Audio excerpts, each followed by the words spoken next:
వక్రతుండ మహాకాయ సూర్యకోటి సమప్రభ నిర్విఘ్నం కురు మే దేవా సర్వకార్యేషు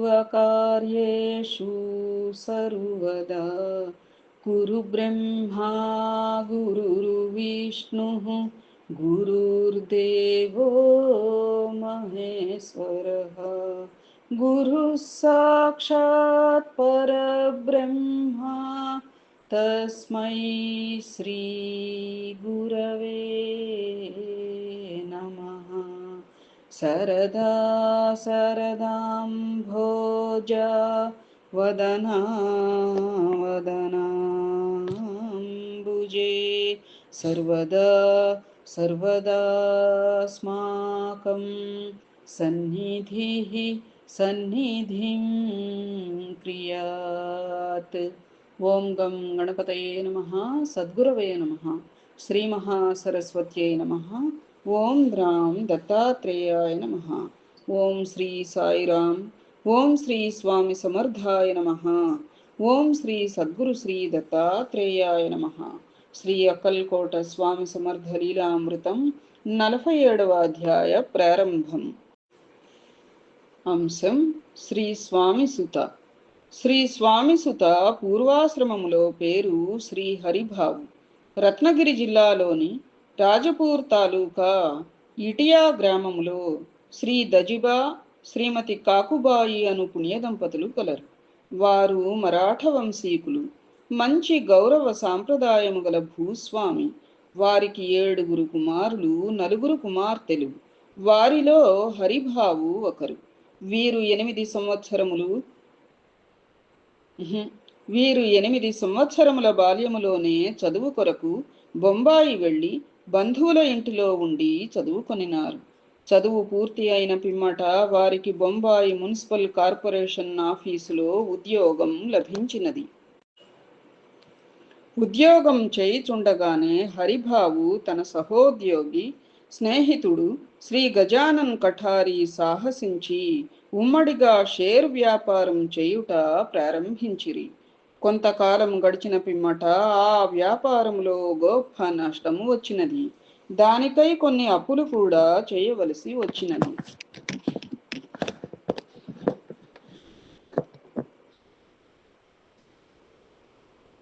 ఆ అప్పులు తీర్చలేకపోవటం చేత అప్పుల వాళ్ళు ఒత్తిడి చేయసాగారు.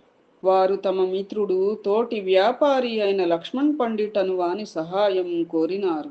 ఆ సమయంలో లక్ష్మణ్ పండిట్కు కొన్ని ఆర్థిక ఇబ్బందులు ఉండెను. అందువలన అతను బాధపడి, నేనే కొన్ని ఇబ్బందులలో ఉన్నాను, లేకుంటే తప్పక సహాయం చేసేవాడిని, అన్యథా భావించవలదు అన్నాడు.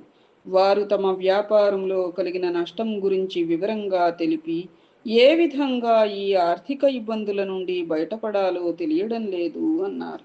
అప్పుడు లక్ష్మణ్ పండిట్ వారికి శ్రీ స్వామి సమర్థుల లీల గురించి తెలుపుతూ, నేను గోవిందజీ మాధవ్జీ వారి ఇంటి వద్ద పూజాది కార్యక్రమములు చేయిస్తూ ఉంటాను.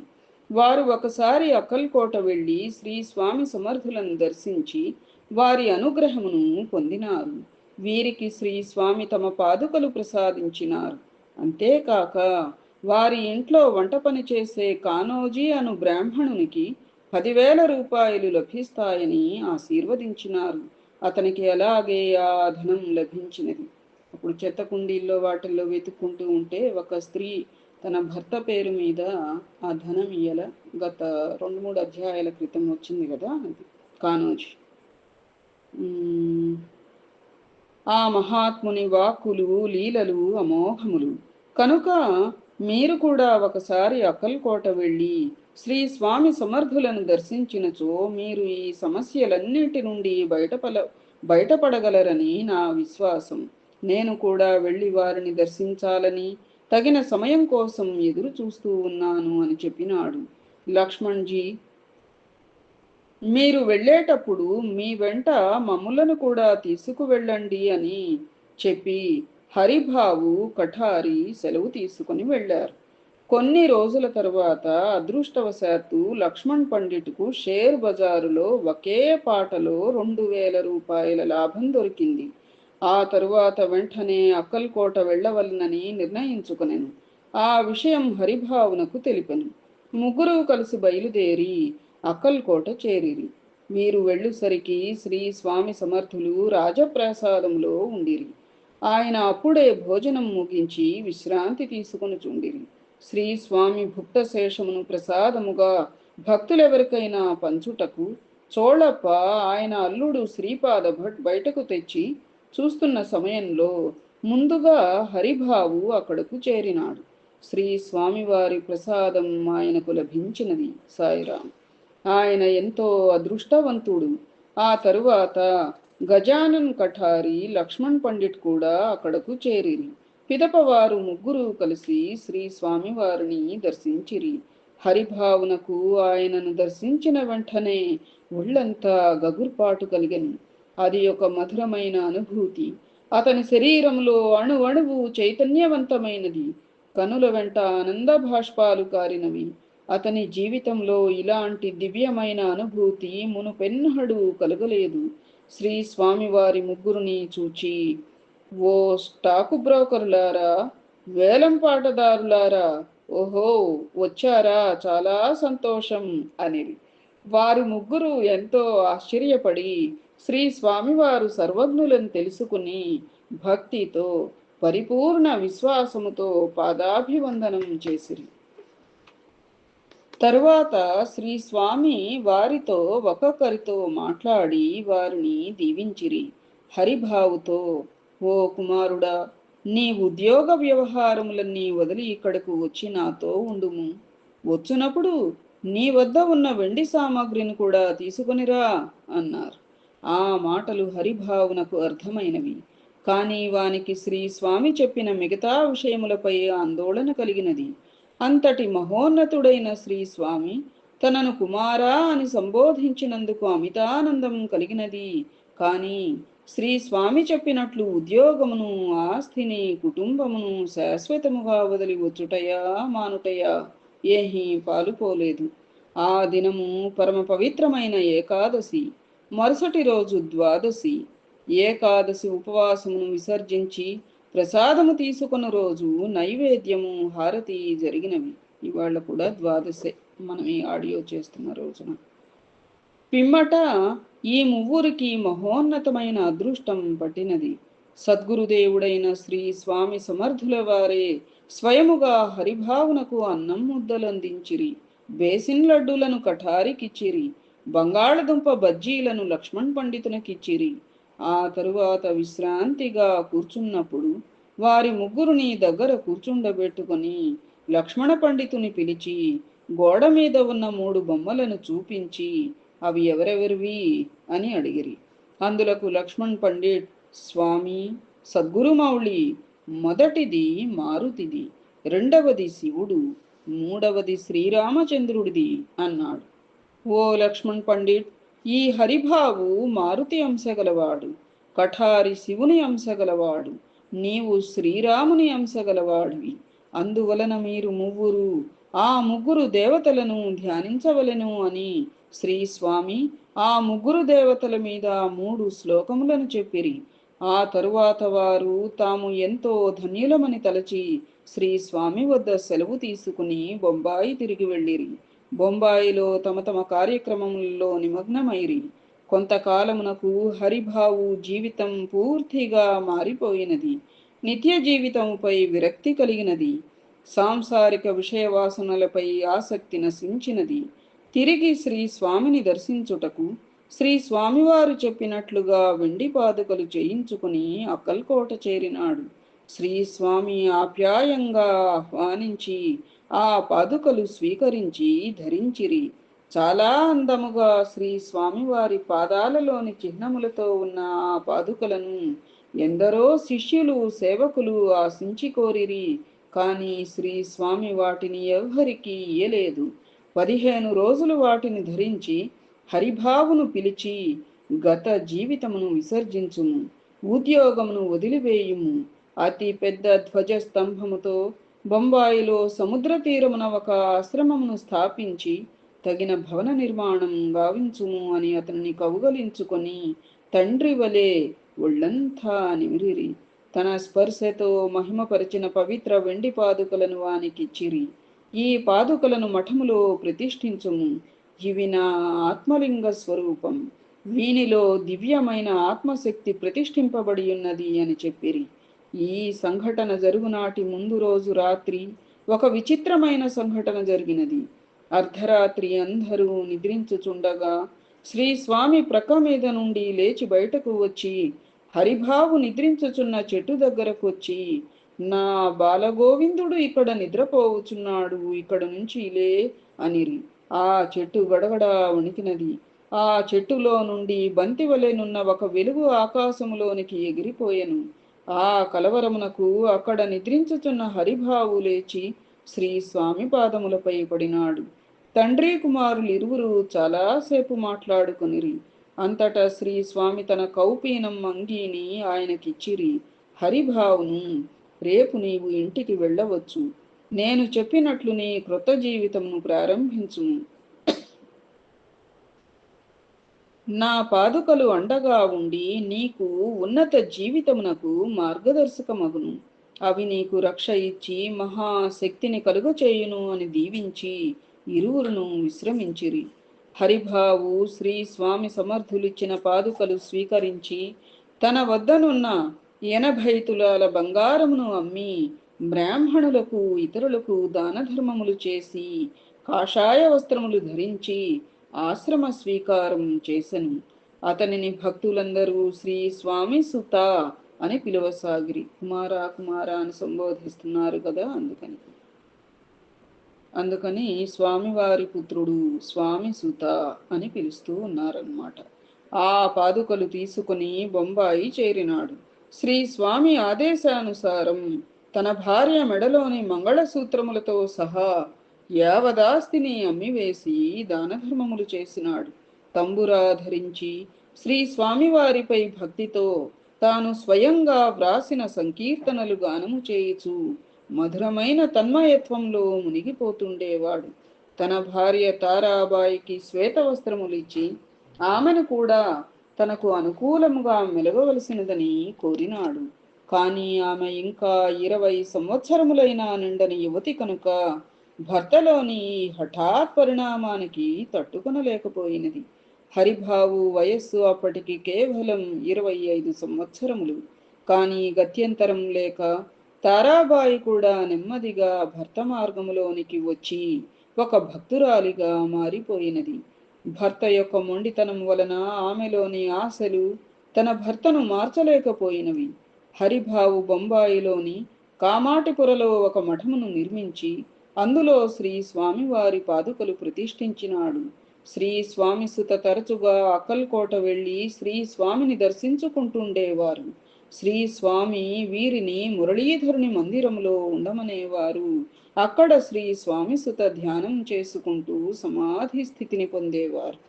ద్వారకానాథ్ అప్పాజీ అనే వకీలు సంతానము కొరకై శ్రీ స్వామి దర్శనానికి వెళ్ళి నిద్రిస్తున్న స్వామికి హారతినీయగా శ్రీ స్వామి సమర్థులు అతనితో, మురళీధరుని మందిరములోనున్న హనుమంతుని పూజించకుండా నా దగ్గరకు వచ్చావేమిటి అని తరిమేశారు. అప్పుడు ద్వారకనాథ్ పరుగున మురళీధరుని ఆలయమునకు వెళ్ళగా అక్కడ శ్రీ స్వామిసుత ఉన్నారు. ఆయన శ్రీ స్వామిసుతను పూజించిన పిదప శ్రీ స్వామి సమర్థులను దర్శించిరి. ఆ వకీలు అటుపైన ఎప్పుడు అక్కల్కోట వచ్చినా ముందు మురళీధరుని మందిరములో ఉన్న శ్రీ స్వామిసుతను సేవించిన తరువాతనే శ్రీ స్వామి సమర్థులను సేవించువాడు. కొద్ది కాలంలోనే ద్వారకనాథ్నకు పుత్ర సంతానం కలిగినది.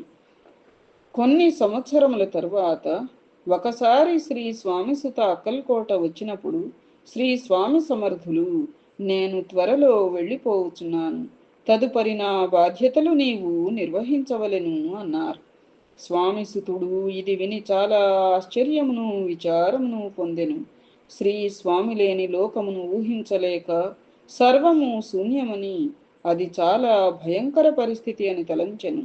తనలో ధైర్యం విలోలంబయ్యను. ఆ దిగులుతోనే తిరిగి బొంబాయి చేరినాడు. ఆ దిగులుతోనే అతను తీవ్రమైన అనారోగ్యం పాలైనాడు. ఈ విషయం తెలిసి శ్రీ స్వామి సమర్థులు తన భక్తులైన శ్రీపాద భట్టును కృష్ణప్పను పంపి అతనిని అక్కల్కోటకు తీసుకురమ్మనిరి. కాని శ్రీ స్వామి సుతులు మొండివాడు కదా, రానని భీష్మించుకొనిరి. ఇది తెలిసి శ్రీ స్వామి, అతను ఎంత బలహీనుడు, నా దగ్గర ఫిరంగులున్నవి, అతని ఇల్లు నాశనం చేసేదను అని కోపముగా అరిచిరి. శ్రావణ బహుళ పాడ్యమి నాడు శ్రీ స్వామి సుతులు సమాధి చెందిరి. ఈ విషయములు కూడా శ్రీ స్వామి సమర్థులకు ముందే తెలియను. ఆ సమయంలో స్వామి సుత తల్లి కాకుబాయి అక్కల్కోటలోనే ఉన్నది. ఆమెతో, నీవు దుఃఖించకు, అతను నాకు కూడా కుమారుడే, నాలోనే నీ కుమారుని చూచుకొను, అతడు లేని కొరత నేను తీర్చెదను, అతడు సద్గతిని పొందినాడు, ఈ సంగతి నీకు తెలియదు అని శ్రీ స్వామి సమర్థులు ఓదార్చిరి. విద్యాసాగర, శ్రీ స్వామి సుతవలే అన్నింటినీ త్యాగము చేసిన త్యాగధనుడు, దయాళుడు రంతిదేవుడు అను వారి కథను కూడా తెలుసుకుందాం. ఈ భరతఖండము నేలిన చంద్రవంశపు రాజులలో రంతిదేవుడు ఒక గొప్ప త్యాగశీలి అయిన మహారాజు. ఆయన తన సర్వ సంపదలు అడిగిన వారికి లేదనకుండా దానధర్మములు చేసి, చివరికి రాజ్యం కూడా దానం చేసి, అడవిలో ఒక కుటీరం ఏర్పరచుకుని నివసిస్తున్నాడు సాయిరాం. తనకు ఎప్పటికీ ఏది లభించినా అది దైవ ప్రసాదంగా భావిస్తూ కాలం గడుపుతూ ఉండగా తీవ్రమైన కరువు కాటకం వచ్చినది. 48 రోజుల పాటు ఏమీ లభించక పస్తులుండవలసి వచ్చినది. అతని భార్యాబిడ్డలు కూడా అతనికి అన్ని విధాలా సహకరిస్తూ ఉన్నారు. 49వ రోజున ఆయనకు అయాచితంగా పాయసం, నెయ్యి, నీరు లభించినవి. వాటిని దైవ ప్రసాదంగా తన వారితో కలిసి స్వీకరించి ప్రాణములు నిలుపుకోవాలని అనుకుంటూ ఉండగా ఒక అతిథి ఆకలితో వారింటికి వచ్చి తన క్షుద్బాధ తీర్చమని కోరినాడు. ఆకలి బాధ అన్నమాట.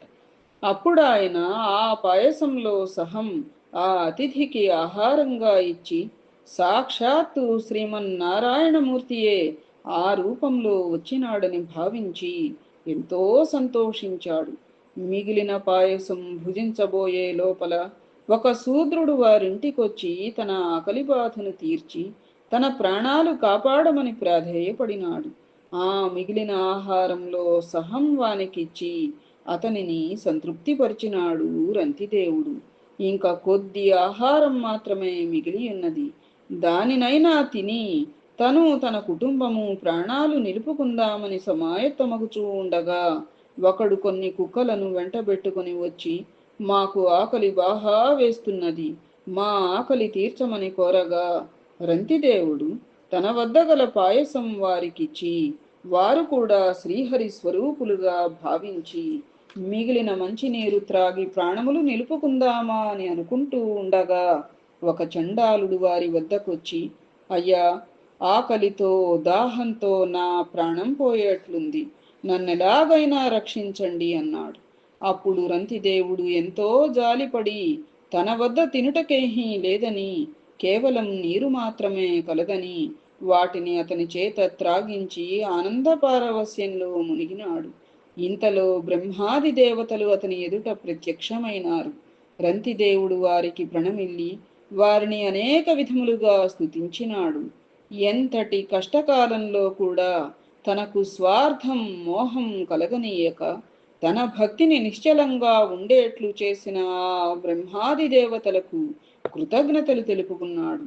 అప్పుడు బ్రహ్మాది దేవతలు, రంతిదేవా, నీ మనోధైర్యాన్ని, స్వార్థ త్యాగాన్ని పరీక్షించుటకై మేము కల్పించిన మాయను కూడా నీవు అధిగమించినావు. నీకు నిన్ననుసరించిన వారికి పరమపదాన్ని ప్రసాదిస్తున్నాము అని ఆశీర్వదించి అదృశ్యమైనారు. విద్యాసాగర, రంతిదేవునిలాగా శ్రీ స్వామిసుత కూడా అంతటి త్యాగమును చేసి సర్వస్వమును దానం చేసినారు. అతను కూడా పరమపదమును పొందినారు. శ్రీ స్వామిసుత నిర్మించిన మఠమును అతని తరువాత వారి సోదరుడు ఆ కార్యాన్ని నిర్వర్తించినారు. ఆయనను శ్రీ స్వామి పీఠాధిపతిగా అభిషేకించినారు. ఈ కథ తెలుపుతాను వినుము అని శ్రీ నిత్యానంద యోగి తరువాత కథను తెలుపసాగినారు. ప్రేమ స్వరూప స్వామి సమర్థ, దత్తావతార స్వామి సమర్థ, యోగ స్వరూప స్వామి సమర్థ, యోగ యోగేశ్వర స్వామి సమర్థ. ఇది విద్యాసాగర శ్రీ నిత్యానంద యోగి సంవాద రూపమున శ్రీ దత్తాత్రేయ సంప్రదాయ శిష్య పరంపరలోని శ్రీ శ్రీ శ్రీ స్వామి విఠలానంద సరస్వతి మహారాజ్ శ్రీ విఠల్ బాబాజీ విరచిత శ్రీ అక్కల్కోట స్వామి సమర్థ లీలామృతం 47వ అధ్యాయం సంపూర్ణం. ఏతత్ఫలం సర్వం సద్గురుచరణారవిందార్పణమస్తు. సద్గురవే నమః. శ్రీమాత్రే నమః. ఓం ద్రాం దత్తాత్రేయాయ నమః. శుభం భూయాత్.